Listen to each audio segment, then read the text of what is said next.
Good morning, everyone. This is Father Nate, missionary priest in Italy. Today is July 13th of 2026, and we're celebrating Monday of the 15th week in Ordinary Time. It's also the optional memorial of St. Henry. Today's Gospel will be taken from the Gospel of the day, which come to us from Matthew's Gospel, chapter 10, verses 34, all the way through chapter 11, verse 1. Jesus said to his apostles, "Do not think that I have come to bring peace upon the earth. I have come to bring not peace, but the sword. For I have come to set a man against his father, a daughter against her mother, and a daughter-in-law against her mother-in-law. And one's enemies will be those of his household. Whoever loves father or mother more than me is not worthy of me. And whoever loves son or daughter more than me is not worthy of me. And whoever does not take up his cross and follow after me is not worthy of me. Whoever finds his life will lose it, but whoever loses his life for my sake will find it. Whoever receives you receives me, and whoever receives me receives the one who sent me. Whoever receives a prophet because he is a prophet will receive a prophet's reward. And whoever receives a righteous man because he is righteous will receive a righteous man's reward.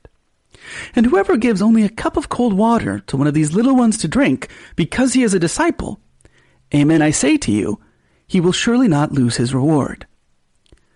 When Jesus finished giving these commands to his 12 disciples, he went away from that place to teach and to preach in their towns. Today's gospel presents us with some very strong words from Jesus Christ. This passage is taken from his discourse to the 12 apostles, his closest friends and companions, before they were sent out to preach the good news. What we heard then is a sort of missionary manifesto, if you will, a declaration of discipleship, a set of standards that we need to hold fast to if we're to be the missionary disciples that Christ calls us to be. We can break the gospel into two parts. First, the requirements for being a disciple, and second, the rewards that come to those who help the disciples. So we have requirements and rewards. Regarding the requirements, Christ doesn't spare any words. These are perhaps some of the strongest words we find coming from Christ's mouth in the Gospels. In parallel passages, Jesus even says we need to hate our relatives. Of course, Jesus means this figuratively. He's using what they call hyperbole, as was common among his people at the time. Not that we really need to hate them. The take-home message is that we need to love Jesus above everything else. Above our jobs, our cars and houses, and yes, even above our family members. It's true, oftentimes we love Christ through our family members, especially when we live out our vocations as sons and daughters, or fathers and mothers, or grandparents. That's all very good. In fact, it makes us holy because we're fulfilling God's will. But we have to remember that everything in this world, absolutely everything, is meant to get me to heaven. I can't prefer anything to Christ and his will.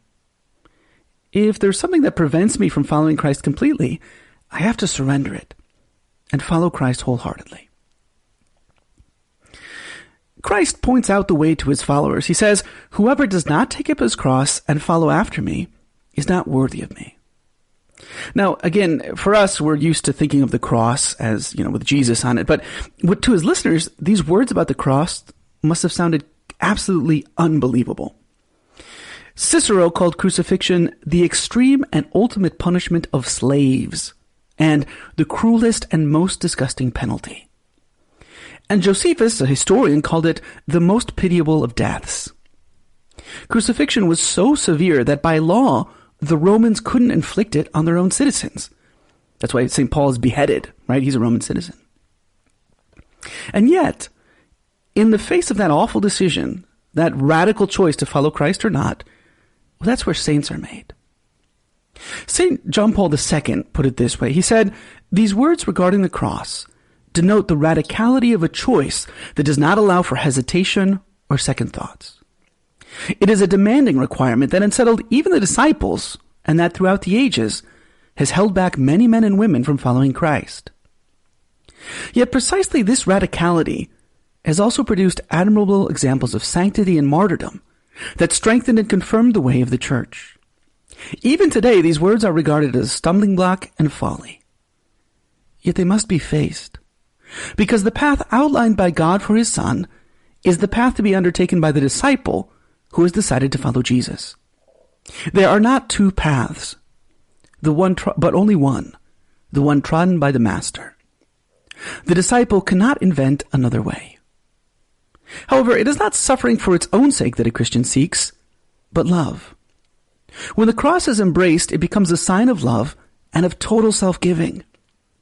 To carry it behind Christ means to be united with him in offering the greatest proof of love. All of that is from Pope John Paul II. It comes from his discourse to the youth of the world at the 16th World Youth Day. That was back in 2001. So if we're going to carry the cross, it can only happen because we really love God and have faith in him and his goodness. And that's exactly what faith is about. It's not just something I believe. It's an encounter with a loving God that radically transforms us. The person of faith lives differently because he or she is different. No one can have a radical encounter with the living God and remain unchanged. So we need to ask ourselves, what is it that holds us back from giving ourselves fully to Christ? What is it that we love more than Jesus? And this leads us just briefly to our second point. Christ also mentions the rewards that will come, now not to the disciples, but rather to those who help the disciples and aid them in their mission.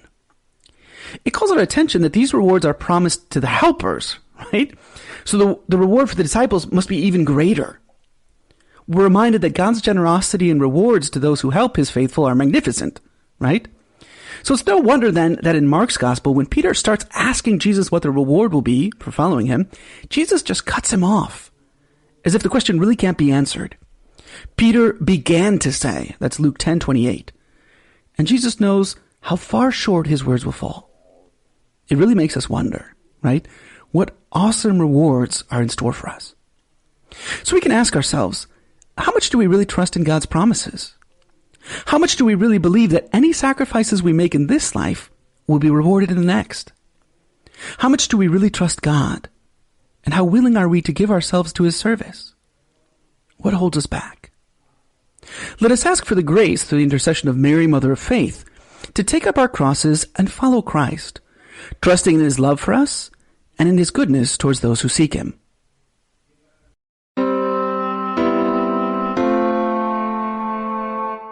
Thank you for watching. If you or a loved one find this series fruitful, please consider subscribing and sharing with a friend. For those interested in more content from our priests around the world, please visit the description below or visit iveamerica.org/blog. That's iveamerica.org/blog.